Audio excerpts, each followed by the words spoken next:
Capítulo 9, parte 2. Você tem ouvidos?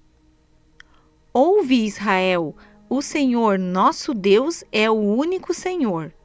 Durante centenas de séculos, todas as manhãs, os judeus religiosos têm recitado Deuteronômio, capítulo 6, versículo 4.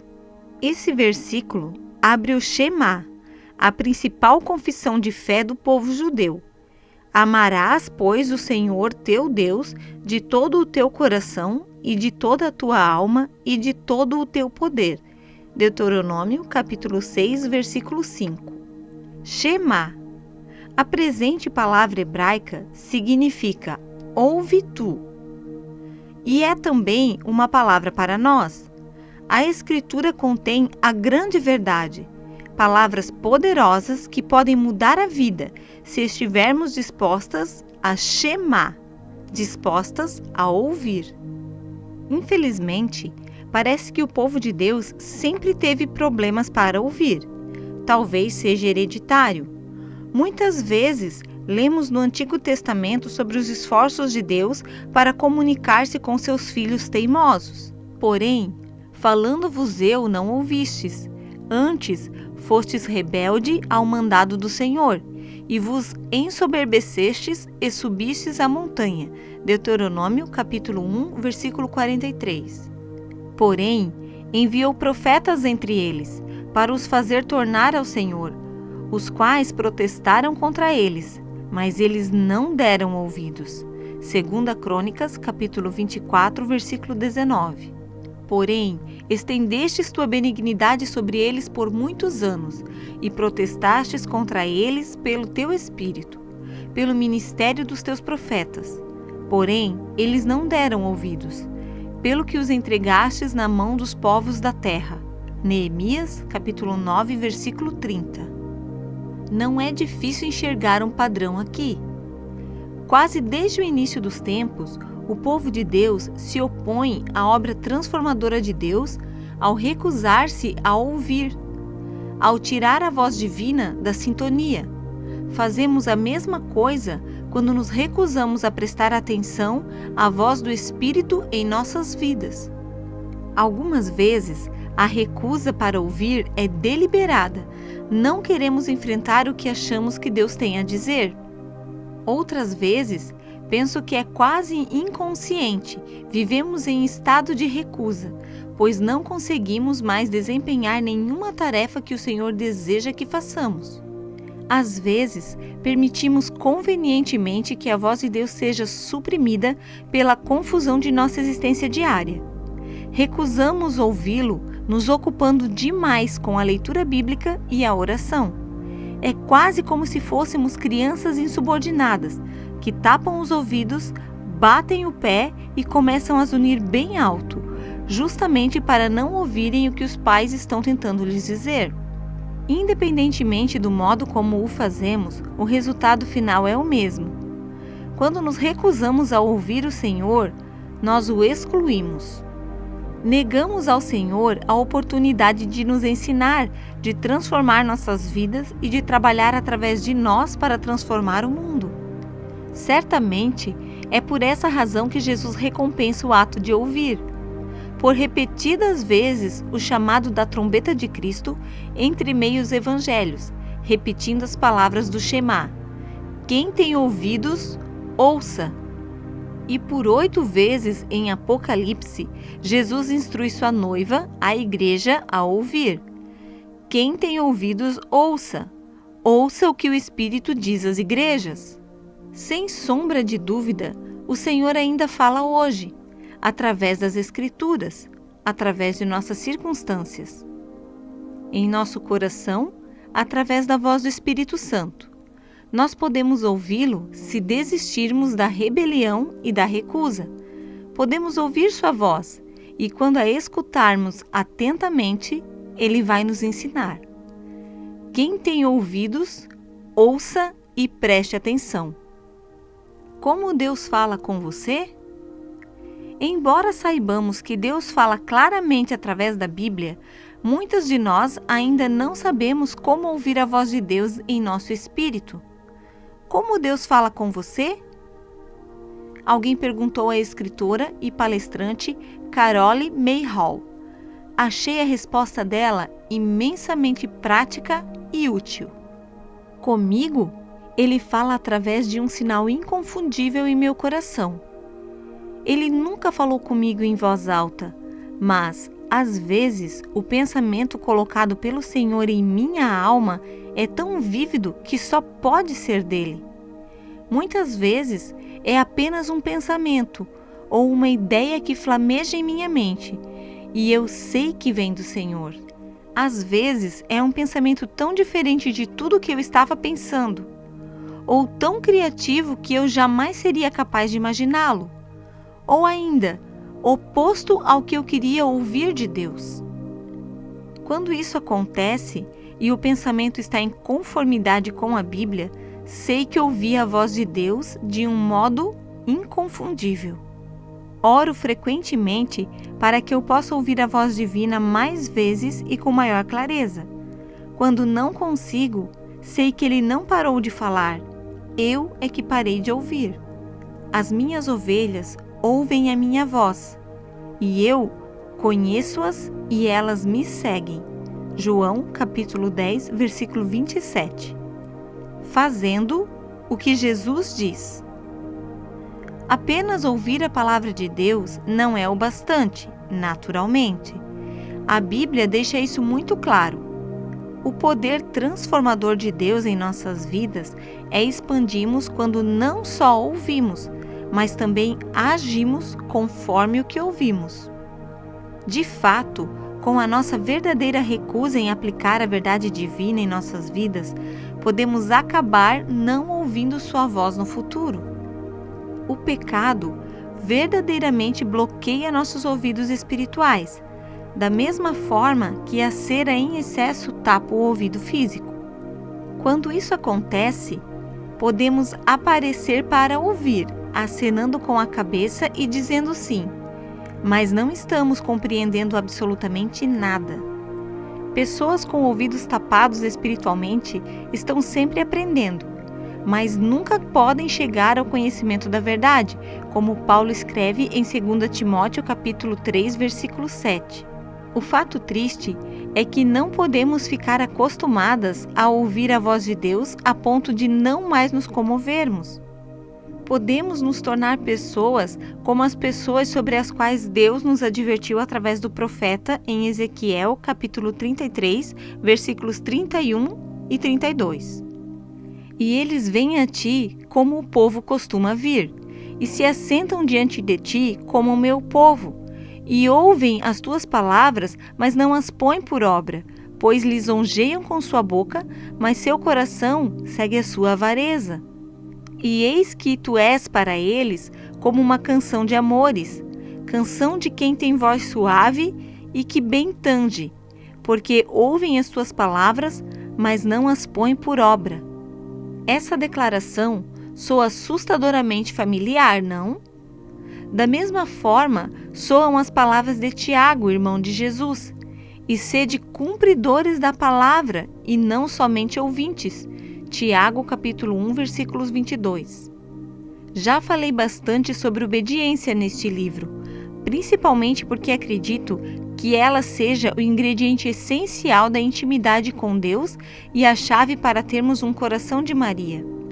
E a obediência é exatamente sobre o que estamos falando aqui. Ou levamos as palavras de Jesus ao coração e mudamos, ou vamos ouvir e desprezá-las. E desprezar a voz de Deus é pior do que não ouvir, especialmente quando dizemos que o amamos. Quando os meus filhos se recusam a ouvir, tenho vontade de citar as palavras de Jesus em João capítulo 14, versículo 21.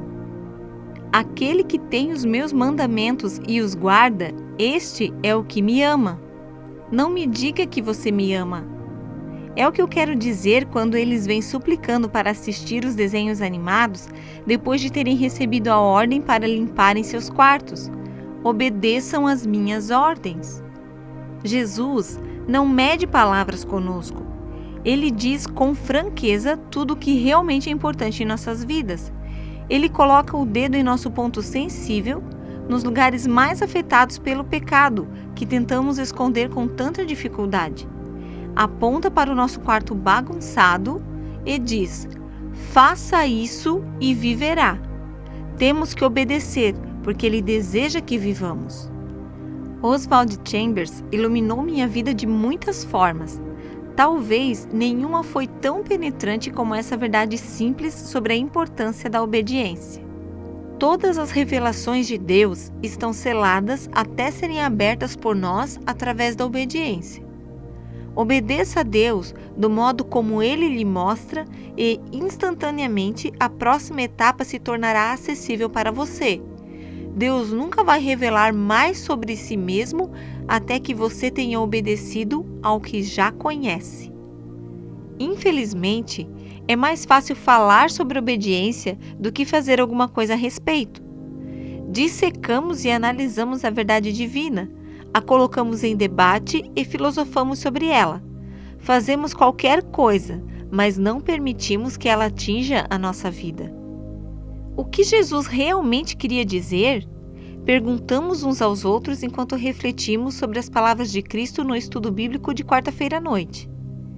Certamente, Ele não quis dizer que precisamos vender tudo o que temos e dar aos pobres, concluímos. Depois, continuamos a explicar por que precisamos reduzir a oferta de missões até que tenhamos saldado a dívida do carro novo. Esse é um exemplo extremado, naturalmente, mas penso que há algo dentro de nós que se rebela contra a autoridade de Deus em nossa vida. Algo profundo, que insiste em fazer as coisas do nosso jeito.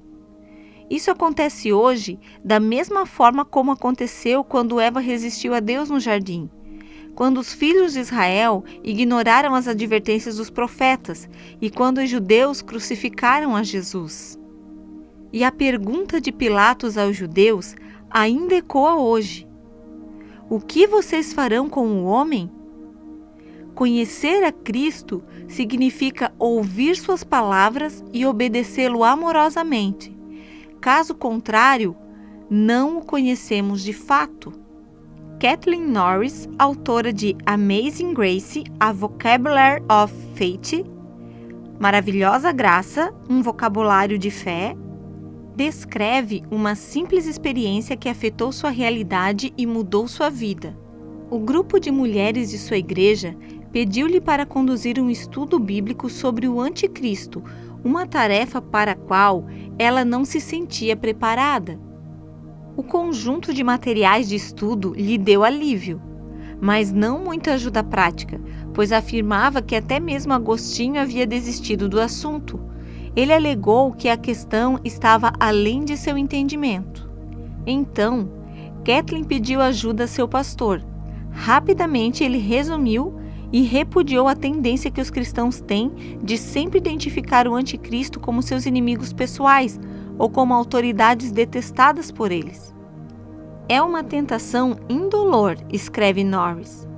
Em nosso século, o anticristo foi identificado como Adolf Hitler, Joseph Stalin, Pol Pot e, tendo em vista a histeria política generalizada na América, sem dúvida, também o foi em relação a Bill e Hillary Clinton.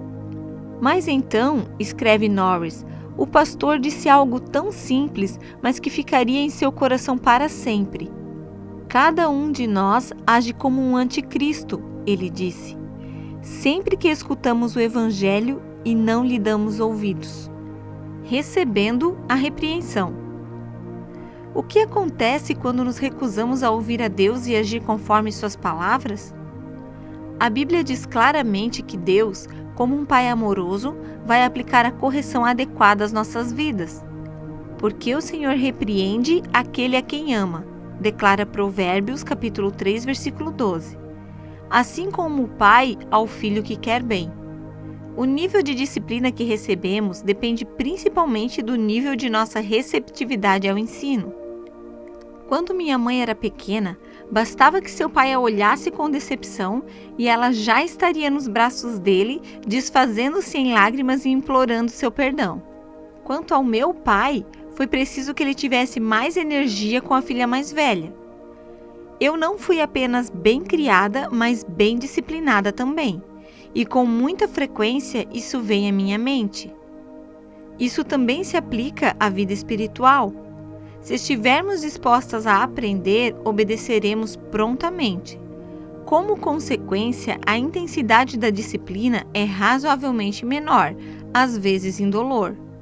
Mas se não estivermos receptivas e recusarmos a repreensão divina, a intensidade da disciplina aumenta consideravelmente, assim como a correção que eu recebia de meu pai.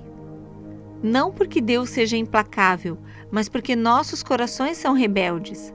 Nosso Pai amoroso fará tudo o que for necessário para destruir essa rebeldia antes que ela nos destrua. Mesmo que isso signifique nos deixar esperando, como ter que esperar por algo que queremos, tirar nossos brinquedos, como o computador novo que acabou de quebrar, ou permitir que alguma aflição surja em nossa vida. Escreve o salmista: antes de ser afligido, andava errado, mas agora guardo a tua palavra. Salmos capítulo 119, versículo 67. Antes de pensar que Deus é cruel, continue a ler. Este não é um filho trêmulo e maltratado. É um filho que recebeu a disciplina. Alguém como eu. Alguém que pode olhar para trás e dizer ao Pai com total segurança: Tu és bom e abençoador. Ensina-me teus estatutos. Capítulo 119, versículo 68. Jesus foi direto quando repreendeu Marta. Suas palavras foram suaves, mas penetraram diretamente no âmago de sua fraqueza. Marta deu atenção. Ela era receptiva ao ensino. Foi necessária apenas uma terna repreensão de alguém amado por ela. Jesus não teve que convencê-la. Ela não iniciou uma discussão, simplesmente aceitou as palavras de seu mestre, embora eu tenha certeza de que foi doloroso ouvi-las. Marta conheceu o segredo que todo filho discipulado com carinho aprende. Você não deve fugir do papai. Embora a disciplina seja dolorosa e a repreensão arda, há uma grande recompensa no final. Diz-nos Hebreus, capítulo 12, versículo 11, que toda correção ao presente não parece ser de gozo, senão de tristeza, mas depois produz um fruto pacífico de justiça nos exercitados por ela. Eu sou incrivelmente agradecida pela disciplina que meus pais me aplicaram. Em vez de me queixar por maus tratos, eu os bendigo. Em razão do zelo que tiveram em corrigir os meus erros de infância, lido com menos tentações agora como adulta. Por exemplo, não sou tentada a roubar. Não, desde que minha mãe me levou de volta ao mercado quando eu tinha 5 anos de idade e me fez devolver o doce que havia pegado. De igual forma, não tenho problema com palavrões. Nunca mais falei nenhum depois que senti o gosto do sabão em minha boca. E agora, como adulta, estou aprendendo a receber com tranquilidade a disciplina do Senhor em minha vida. Em vez de fugir da repreensão, eu me pego esperando por ela, e até mesmo, deveria dizer, pedindo por ela. As palavras do Salmo 23 tocam minha alma como uma canção preciosa. A tua vara e o teu cajado me consolam. Há muitos anos, Joshua Wiedenmayer, de 4 anos de idade, ensinou-me uma lição sobre a disciplina que nunca vou esquecer. Quando os pais de Joshua, Jeff e Tammy, saíram de férias, o Glacier National Park estava no topo da lista dos que mereciam uma visita. Enchemos o furgão com as 2 famílias na manhã seguinte e partimos para um dia de turismo. As crianças tagarelavam enquanto passávamos pelos lugares principais. O furgão subia a estrada entre os pinheiros e os cedros antigos, a ponto de ficarmos bem acima do vale. Passamos 1 hora no topo, onde almoçamos alegremente, apreciando a beleza inacreditável ao nosso redor. Eram quase 2 horas quando descemos a montanha. Hora do cochilo. O pobre Josh não estava se divertindo. Ele não gostou do banco do carro, não queria biscoito. Tami tentou confortá-lo, tentou distraí-lo, mas nada deu certo. Finalmente, o pai interveio. Josh, você quer levar umas palmadas? Eu havia perguntado o mesmo aos meus filhos várias vezes, porém, até aquele dia, nunca tinha ouvido uma resposta como aquela. Joshua parou por um momento, os olhos cheios de lágrimas. Aos soluços, disse ao pai com aquela voz fininha: Sim, papai, eu quero. John, você poderia encostar o carro, por favor? Jeff pediu ao meu marido. Então, saiu do assento dianteiro, abriu a porta do furgão. Esperou que Joshua fosse para os seus braços. Andaram um pouco e Jeff aplicou uma palmada com amor, mas firme no traseiro do filho. Depois o abraçou e lhe deu um terno conselho. Voltaram ao furgão e Joshua dirigiu-se ao banco de trás, respirando daquele modo típico após um período de choro. Joshua recebeu o que precisava e ficou bem o resto da viagem. Que lição! Em vez de evitar a disciplina, ele a abraçou. Aos 4 anos de idade, Joshua descobriu o segredo que muitos em uma vida inteira nunca conseguirão aprender. Bem-aventurado é o homem a quem tu repreendes, ó Senhor, e a quem ensinas a tua lei, para lhe dares descanso dos dias maus. Salmos, capítulo 94, versículos 12 e 13.